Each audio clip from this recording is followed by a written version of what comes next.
I like the comparison to the world tree. I did a lot of research because you want to get it as close to accurate as possible because there are people that know the actual history. So you want them to be able to enjoy it when they're reading it and not thinking the whole time, that's not accurate.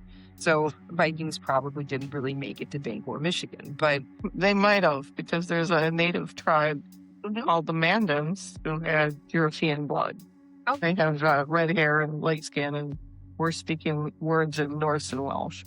See? Yeah, so that's when you said Vikings came here. I was like, okay, it's plausible. And that's what I thought when I started writing this. I was kind of like, well, I mean, they could have. They traveled by water. The rivers aren't exactly massive, but still. Well, back then, some of the rivers around here now that are hardly there used to be bigger. Right. Well, you look at the Thames, it's not huge. Just since I was born, rivers that I remember being bigger, not big anymore. When I came here last year, I was reading Finding Bonnie memoir, and it's a really personal book. I ended up recording it and putting it on audiobooks. So you can listen to Finding Bonnie on Spotify and YouTube, which is cool because it's free. Again, I sell the books when somebody wants to buy one, but I don't do it to make money. I do it because I enjoy doing this. Then while I was here reading Finding Bonnie, I thought, you know what? I want to write a scary story, like a witchy type thing. And I want it to be in Bangor because nobody writes about Bangor. They write about Salem or they write about New York. So that's why I ended up writing the Ashborn. The main character in the Ashborn is a girl named Runa. And Runa was born in Norway. She was Viking. Runa ended up traveling from Norway and coming over to America, which wasn't America at the time, through Newfoundland. And she came up through Great Lakes, like Erie, like Huron, and traveled over to Bangor. A friend of mine said, you know, I'm trying to follow Runa's trajectory. Like, how did she get from point A to point B? It's a little hard to figure that out. So I thought, you know what? I put together a map. That way you can follow. I also put together this glossary. That way you could read through beforehand and just kind of get an idea and jump back in there if you see a really strange word and you're kind of like, what is that? That's helpful. I thought so. I think that the reason that I chose, because we also have Viking ancestry. Most people do, I think. They were kind of prolific, but I wanted to keep it realistic. And I was like, why couldn't Vikings have made it over here? They didn't, from our knowledge. There's no archaeological evidence that they ever did, but they did get to Newfoundland earlier than any of the English that came over and plundered and pillaged everything. I guess we all did that in our own way. So they were here, and why couldn't they have taken the rivers and come around? So that's where I thought, you know what, I wanted a scary story with witches, and I wanted it to be in Michigan, and where we live in the country. If there was a witch living in the woods, it would be out there. And Runa, it was very imaginative. Well, would we like to read about Runa's birth? There we go. So this is back in Norway, the child in the roots. Sometimes I wonder if the gods find that making us wait is amusing, Hulda said, a slight lift to the corner of her red lips. Hulda, I think it's best not to taunt them. Hari is being merciful this day. He might strip us bare with but a breath. You're right, Irene. As always, you're right. The world tree was sacred. Its eternal roots touched the 9 realms, and only fallen limbs could be used for these ceremonies. It was as if the gods knew that they were needed to feed the flames, and so they were provided. The cracked and peeling branches lay scattered about the floor of the forest, as if calling out to the women, their curling bark a reminder of the cycle of birth and death, of what once thrived and provided protection from the elements to what would become of all things. Irene bent to begin collecting the gods' precious gifts, her bright red hair falling from her hood into her eyes. In the distance, a faint howl drifted to her ears, a cry that resonated within her breast. Listen, it seems Fenrir wishes to gain our attention. The forest, usually alive with the muted scurrying of hares beneath the undergrowth and the distant caw of ravens, seemed to hold its breath with her. A lone gray wolf stood, half shrouded in the mist between the trees, its fur dusted white with snowflakes. Its yellow eyes glowed like embers against the pale winter night, unblinking as it studied her from the shadows of the ash grove. One lone wolf was nothing to be concerned about, but a pack on the hunt could be formidable. It could also be a sign. The air felt heavy, each breath sharp in her chest, carrying with it the iron tang of ice and a faint musk that did not belong to the trees. Irene lowered her gaze to the ground. No tracks marred the fresh snow. Not deer, not hare, not even fox. The silence of the earth was unnatural, and that made her skin prickle beneath her woolen cloak. Snowflakes clung to her lashes and melted cold against her cheeks, their icy kiss seeping into the thin seams of her hood. A stray gust swirled powder across her face, stinging her skin with its chill. She pulled her cloak tighter, but the wind found every gap, weaving frost into the folds of her dress and brushing her with the bitter sharpness of winter's touch. She stood quietly, still as the trunks around her, listening to the forest pulse.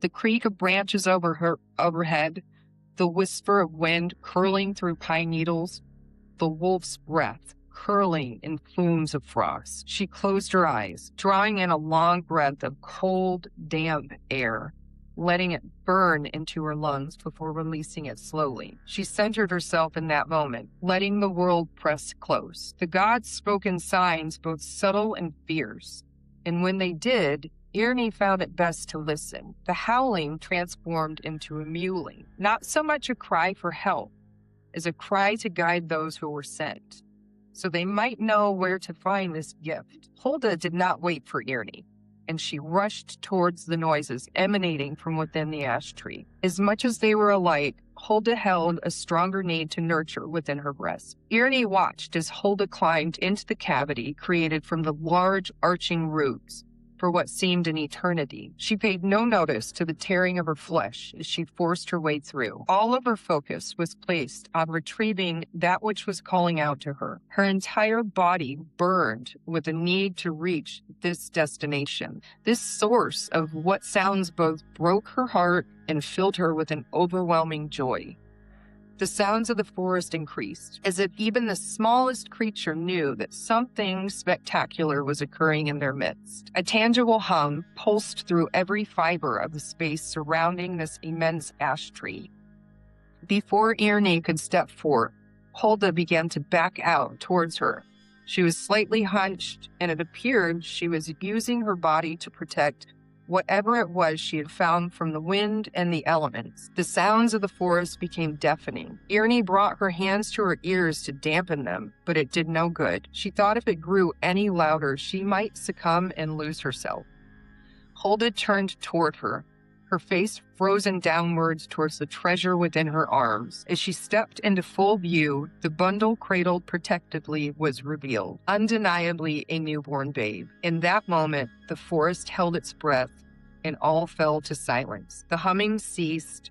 The universe held pause to take in what the earth had so graciously produced. Hidden within the warm, insulating wool was a child. It could not have been more than hours old. The phoenix Seosa still clung to its precious skin, its protective barrier forming yet another barrier against the harsh environment which it had been brought into. And yet no evidence of the mother could be found.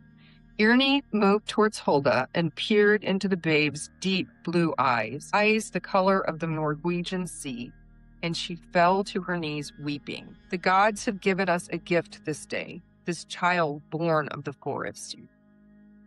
Hulda looked on at her sister, not by blood, but by love and devotion. Gather the ash, we must prepare for the bloat. The Goisha saw this in her dreams. This child was marked by the gods. Irene raised herself from the snowy floor and rushed towards the ash tree to collect all the falling bits that lay scattered within and around the twisted opening Hulda had just emerged from. When her arms were full, they both began to walk back towards the Hof, where they knew the Goya would be waiting. Deep within the hollow of the ancient ash tree, a faint clicking echoed, soft and rhythmic, like bones gently shifting into place, or the muted cluck of a tongue savoring a first word. The air was thick with warmth and dampness, heavy with the scent of sap and oil, as though the tree itself had labored to bring forth life. And in truth, it had. Not a birth as humans know it, bloody, bright, and loud, but something older, quieter, wrapped in bark and shadow. From the dark heart of decay came something pure. The ash, gnarled and grim, had cradled the child in silence, not to hide a curse, but to protect a gift, a light born of rot, a grace shaped in secret, fragile, otherworldly, and good. Any questions? Thoughts? Hi, I'm Rich Kopez, and I am the co-host of Jeanette Huffman's Between the Lines. And so now, today, she has done a reading of her book, The Ashborn. So I'm going to do a mini interview of her regarding the Ashborn, so we can really delve deeper into her mind and what she was thinking. He's turning the tables on me. That's exactly what I'm doing. So much fun. So, good to see you. Live, we're in the room together. No, we can touch. I should have brought sandals. We'll talk. The Ashborn, which is a book about Vikings. Yes. And you have tied it to this town that we are in, Bangor, which they are apparently famous for having Vikings come and settle here. Right, which I didn't know, weirdly enough. When I wrote the book, I picked Bangor because this is where I grew up. And I wanted to write a creepy story about a witch living in the woods. And I thought, well, where could they have come from? The Vikings could have made it out here. But I promise I had no idea that they really did, which is so cool. I know. Well, because you grew up, I bet you grew up here. I bet somewhere along the line as a child, somebody said something and it kind of stuck. It's a good thing they didn't tell you Martians colonized here, because then we'd have a different born. We'd have The Martian born? The Martian born. Good. Okay, so that's it. All right. So let me ask you this. Let's get what scene in the Ashborn, which I have read and enjoyed, and what scene in it do you find is the most personal that you've put in there? Honestly, I feel like when Sildis lost her child, I felt like that was the most personal for me. That one just hurt. Was that hard to write? That was hard to write. Yeah. I don't know on a personal level. And my son is aware because I tell my children everything. I have lost 2 children. So writing about something like that is very hard because it kind of brings back memories. So there was a little bit of me in there. Yeah. You know? Oh, well, I mean, there's a lot of me. It's all you. It is me. That's the thing. Yeah. Even the trauma. It's part of being a writer. Yes, it is. To be vulnerable. Yes. Because that's how you connect with the people. We bare our souls. It was a tough part to read. Not like this is, but like, that's like you could feel it. All right. What's one of the most interesting things you learned in your research? Well, because this deep dives into Viking culture. It does. It really does. And I dug a lot. The most interesting. There were so many things. Just the wide reach of the Vikings, I think, was one that really stuck with me because a lot of times we're taught in school that English came over and they populated the whole world and they were always here and they were the winners. Sorry, English people, I'm one of you. No, that's so true. Because they come over and then all of a sudden they're teaching you about the French-Indian War and you're like, I didn't even know French people got here. When did that happen? Right, you're like, when did we miss that? Yeah, was I asleep? Okay, good. What would be another story that you would have in your head that could be a sequel or an offshoot that would be in canon with what you have here? Well, and I always do that because I never finish. It doesn't end here. No, there's always something after. Give us a tease. So for the Ashborn, it's crazy because the Ashborn is tied to the Soul Keepers, and I didn't even do that on purpose. So I think that I would go into a little more depth into Loki's story, because there's a lot tied to the gods and just their backstory, and it's so strange how at least in my brain, their time is not like our time. We're born, we live through our life, and then we die. They don't die. And so they're just always there. There's different versions. So I would do Loki. Yeah, I think that's a good call. As you read through this, he is introduced as the villain, but by the time you get to the end, that is not his role. It's great. It's a great evolution of character. I fell in love with Loki when I wrote it, because I just always like the underdog. I always like the one that everyone just picks on or misunderstands or mistreats. So as I was writing Loki, you start out and he's just this evil man that is trying to wreak havoc and ruin everything. And all of a sudden it's like, well, but why is he doing it? Right. Well, right. Yeah. What is driving him to lash out so hard? And then you start to unravel that. Yeah, it's good. Yeah. Okay, and what would you like people to have as a takeaway? Takeaway? A lot of things. I would probably say with the Ashborn, don't be afraid of being who you are, even if that's not what other people see you as. You have to live your truth.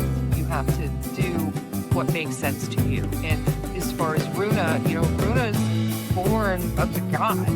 And so she thinks that the whole time that she's supposed to be this, but really she just wanted to be a mother. Yeah, this is very much a story of identity. And Runa's and Loki's. And then Gyra's. Yes. Okay, so now what do you think is the best literary character name?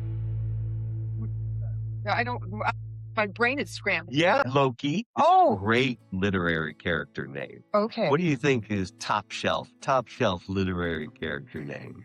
Why am I thinking Sherlock? Sherlock Holmes. What a great name. What an absurd. It's a horrible such an absurd name. It is. It's so bad. Squirrel, I'm sorry. I know. Because my follow-up is, what's the worst character name? Sherlock Holmes. Honest to God, might be the worst of all time. I think so. Yeah. I think so. I think I have them flip-flopped. Yeah. You know what? John Watson might be the best character name. Yeah. Sherlock Holmes might be the worst. Yeah, I think you're right. That's good. Okay. Final question. Who would play Runa in the movie in your head? My gosh. So famous actresses. Gosh. I am blanking on her name, but she plays a very strange character all the time. She has very wide blue eyes, very Yeah, Betty Davis. I don't know. no, very pale skin. I'm thinking of no, rounder face. Okay. I'm gonna have to Google. Okay, wait. Well, can you name anything she's in? She was in Yeah. Okay, pale skin, big blue eyes, round face. blonde. Yes. Like curls. She makes me think of a doll. Yeah, what'd you see her in? No. I've seen so many movies that if I saw her, I would know who she was, but I don't know her name. Just very, very like innocent, but at the same time, very strong. Like a very strong. She's young though. She's been in recent movies. Okay, I think I know who you mean. I'm just gonna look up real quick. Yeah, I remember what that is. Because now I gotta remember movie titles. Your brain works way faster than mine. I'm back 8 questions ago. Remember the movie now. This is gonna be hilarious if I figure out who it is. It will be. Based on But I wouldn't be surprised. Because you typically do. Dakota Fanning. Let me see. Yes, that's her. The big blue eyes. Yes. How did I do? I know, but I couldn't think of like, We share. get out of my head, Britt. Right? It's creepy. Yeah. No, but because she's got the big blue eyes, she's Yeah, very so pale. Round. Yeah, face. round face. Yeah. Yeah. Dakota Fanning. Yep. That's a great Runa. I know. She would be good. She looks so delicate. Yeah, Like, I know. We're going to tangent off. There was a great show called All Her Fault. Did you watch I that? haven't seen it. She's a side character in it, but she's really, really good.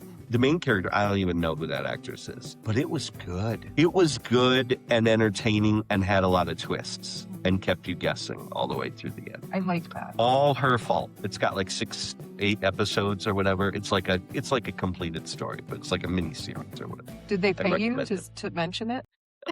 Don't You even want get to me bust started out on like a those can of Pepsi or something? dreamy- Oh man, that was fun. Yes. It was so. What are you doing? Oh, It was so. What are you doing? I love that. That's gotta be. You I gotta know. keep that. I know. Yeah. You good. Yeah. So several of those people did, but they don't ever ask. So, and then I didn't know, so Do we? All right. Lot of dead bodies. So many. They're in the back. They're in it. So I'm going to try and share this with people who are of Norse descent or Norse religion. That would be cool. Mhm.